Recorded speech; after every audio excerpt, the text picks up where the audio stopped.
Bonsoir à tous et bienvenue à nouveau dans le podcast Mangeur de livres, le podcast qui se délecte de la consommation abusive de livres en tout genre et qui se fait une joie de partager avec vous les résultats de ces lectures. Voilà, êtes-vous prêts ce soir pour un nouvel épisode? J'espère. J'espère que vous avez envie de m'entendre un petit peu vous parler à nouveau de livres fantastiques. Alors ce soir, je vais vous parler d'un livre que j'avais envie de lire depuis facilement 15 ou 20 ans. Ça paraît ouf, hein. En fait, comme d'hab. Alors je sais pas, pour vous qui m'écoutez, hein, on a tous, vous savez, les fameuses piles à lire, hein. Mais moi je crois que c'est des murs à lire.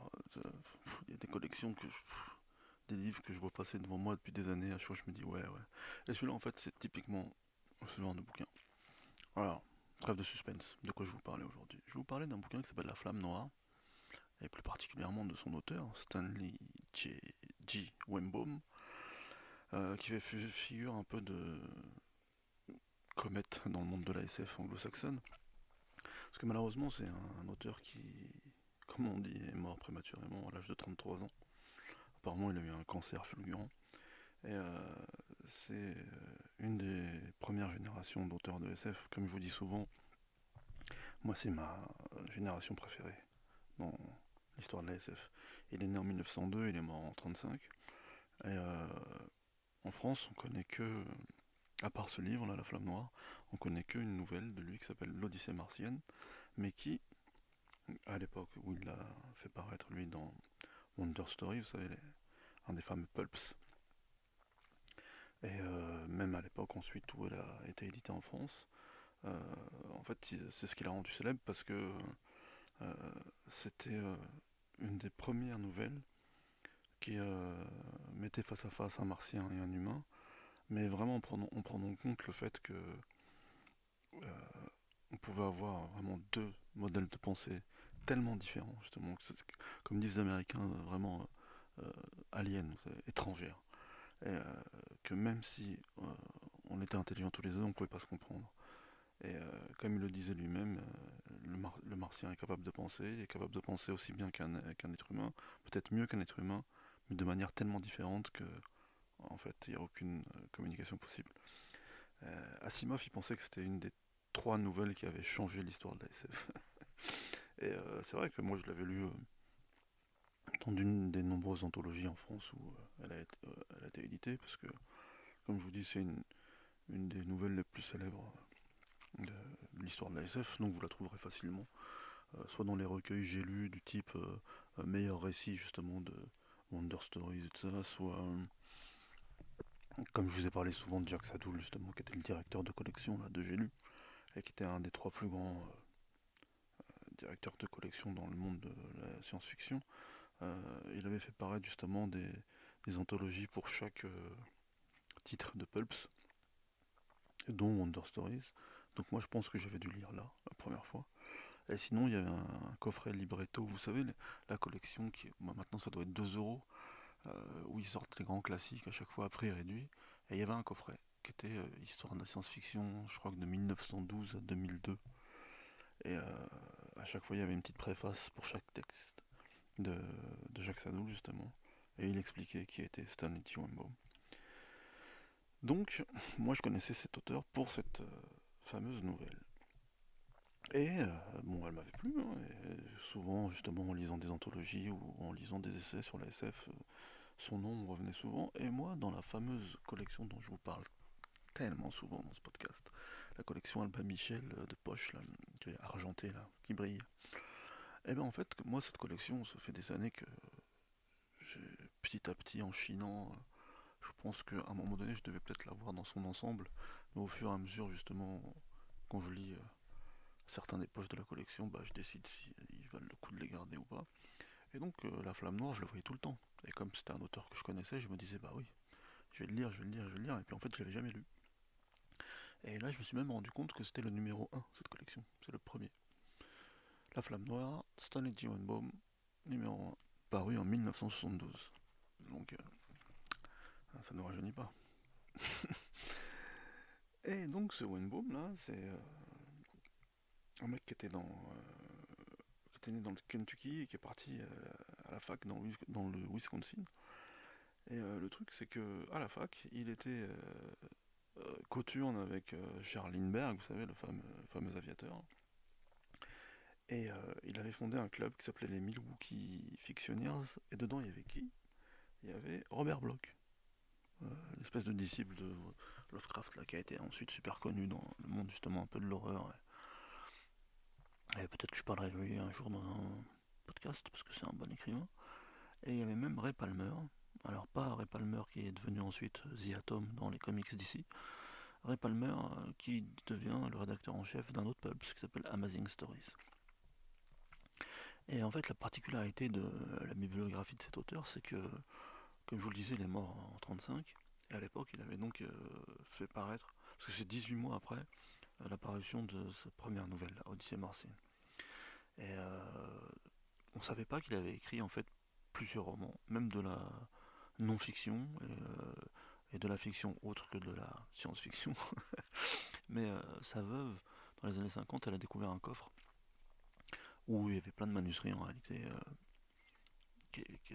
dont on ne soupçonnait pas l'existence, et elle l'a donné à une fac, alors c'était la fac d'où La fac de Philadelphie, je crois, et donc pour qui s'en occupe. Et si vous tapez le nom de Wenbaum sur Wikipédia, vous verrez une photo, et c'est une photo qui était dans ce fameux coffre, donc heureusement qu'ils ont retrouvé, sinon on ne saurait même pas à quoi il ressemble. Donc tout ça pour vous dire que ensuite on s'est rendu compte qu'il avait écrit autre chose. De toute façon en France, nous on n'a que l'Odyssée martienne, dont je vous ai dit toutes ces anthologies là.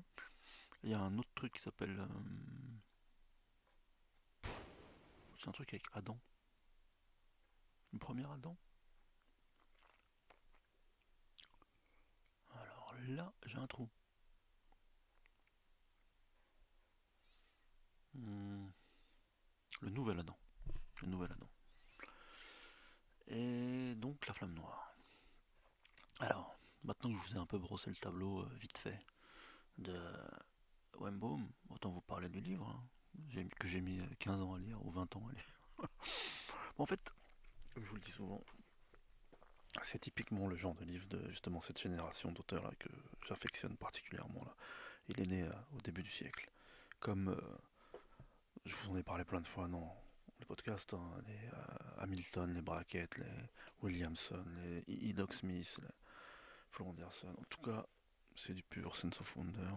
Et bien que lui, il se targue pour son époque d'avoir un background scientifique en gros, et, parce qu'apparemment justement dans les bouquins qu'on a trouvé dans le coffre là, il y a une série de bouquins qui se passent dans un système solaire dans son invention. Et tous les biographes ou les critiques qui ont étudié son œuvre, ils disent que pour un mec des années 30, c'est quand même quelque chose qui se tient un peu scientifiquement. Moi, je peux pas en juger vu que c'est des trucs que je savais même pas qu'ils existaient et qui n'ont jamais été édités en France. Mais en ce qui concerne la flamme noire, on voit qu'il essaye de donner un fond scientifique à son histoire, mais sincèrement, comme pour tous les bouquins de cette époque, il faut pas trop faire attention à ça. Ce qui compte, c'est pas ça. Ce qui compte, c'est l'aventure ensuite qui va en découler. Donc, c'est quoi la femme noire? Ah, et aussi, avant de parler du texte en lui-même, l'édition qu'on a en France là d'Albin Michel, en fait, il y a deux parties. Il y a l'aube de la flamme noire et il y a ensuite, alors je vais vous dire ça tout de suite, comme j'essaie d'être un peu sérieux, j'ai le bouquin sous les yeux. Il y a l'aube et il y a la flamme, la deuxième partie. La première partie est moins importante enfin moins importante, je veux dire, au point de vue volume, moins grande en gros que la deuxième. Et pourquoi? Parce qu'en réalité, pareil, avec cette histoire de coffre là posthume, lui en fait quand la flamme noire est parue dans un pulp, il n'y avait que la deuxième partie qui avait été éditée. Et parce que personne ne savait qu'il y avait une version longue en gros. Et nous, on a l'avantage d'avoir les deux parties réunies en une seule. Alors c'est vrai que une fois qu'on sait ça, on voit un peu l'espèce de hiatus qui est entre les deux parties, mais c'est pas gênant quand on lit. Et donc maintenant je vais vous parler du livre en lui-même. Les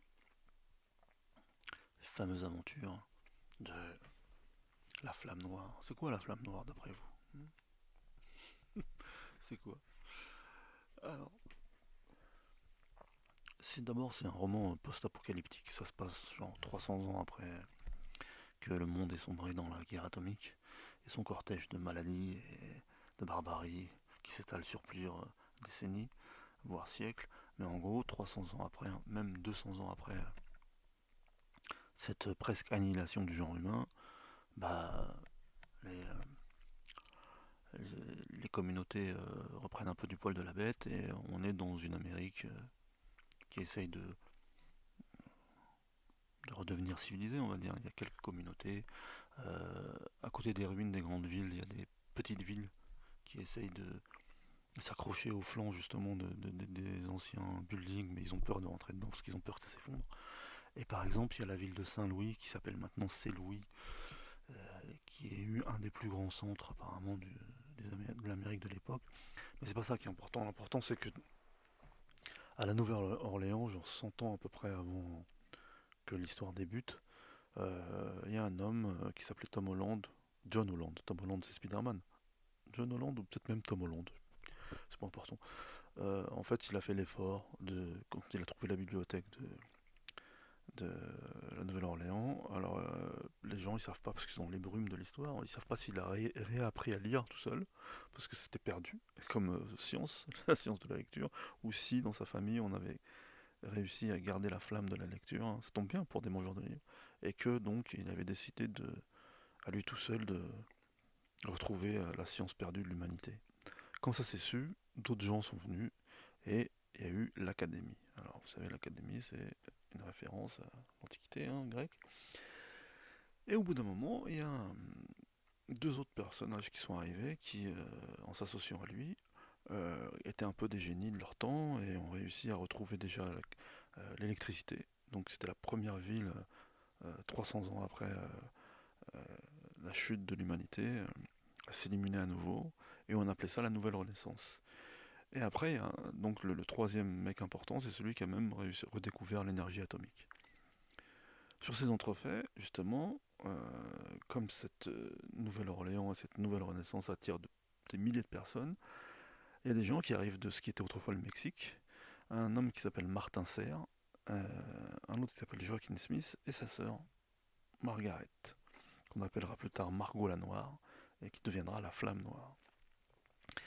Et donc, Martin Serre, lui, quand il commence à se plonger dans les livres d'autrefois, lui aussi c'est un petit génie. Ce qui l'intéresse au début c'est la médecine, la physiologie, et puis comme l'énergie atomique a été réinventée, il s'intéresse aux radiations, et donc il découvre ce que Wimbaum appelle des radiations dures, qui confèrent l'immortalité à ceux qui subissent ces radiations. Donc ni une ni deux, il devient immortel. Joachim et sa sœur, comme c'est ses potes, il les rend immortels et ils font tous le serment de n'accorder l'immortalité qu'aux gens qui seront dignes de cette dernière. Donc le temps passe.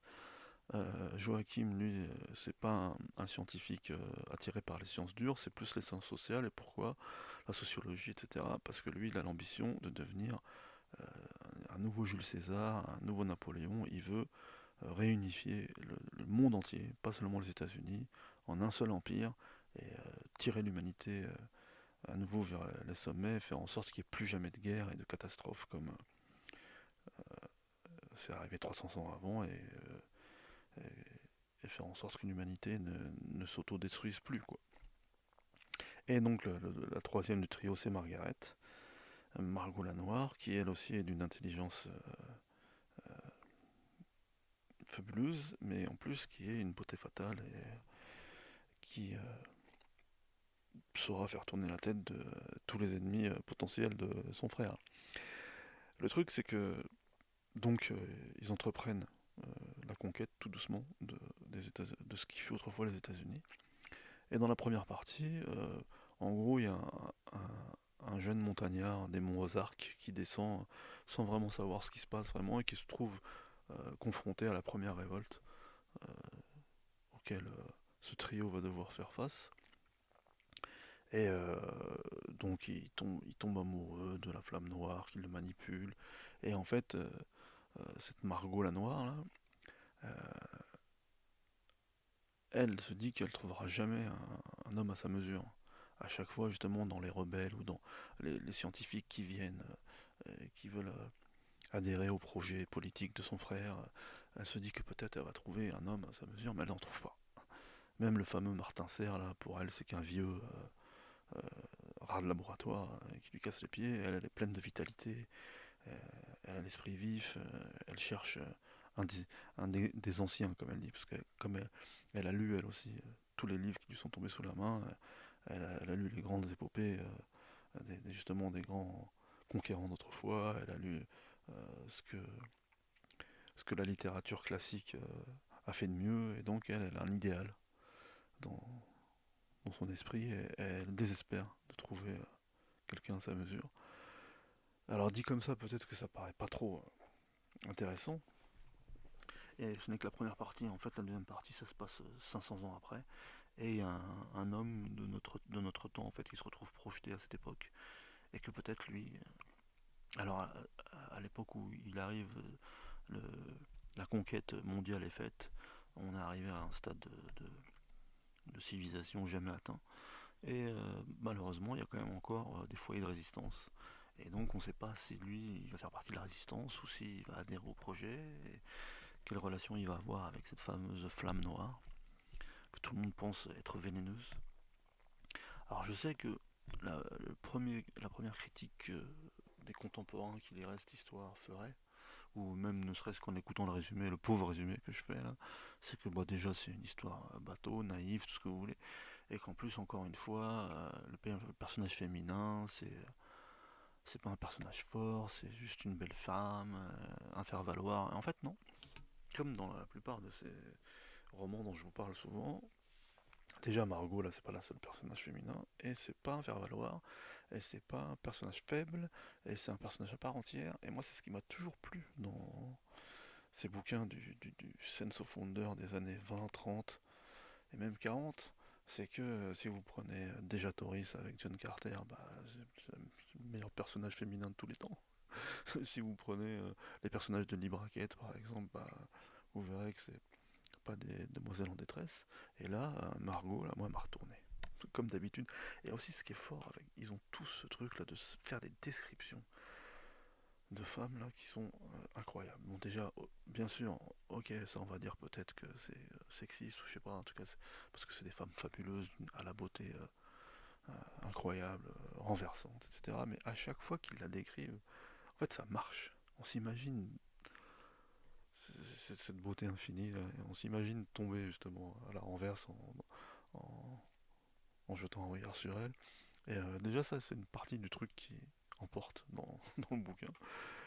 Et encore une fois, c'est tellement bien écrit que on est pris dans les aventures de euh, Tom Holland, là c'est le mec qui se retrouve dans le futur, là, et de Margot, et de son frère qui lui a un projet à une échelle justement que lui confère l'immortalité.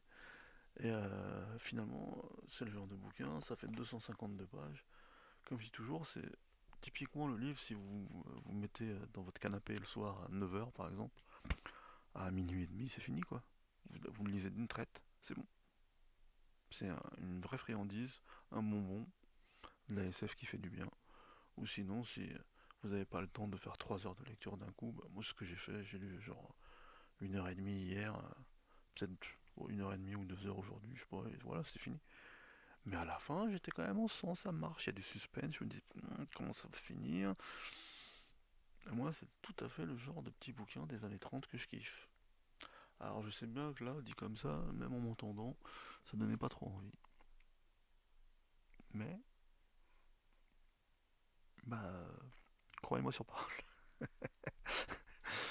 En fait, le truc, c'est ce que j'ai.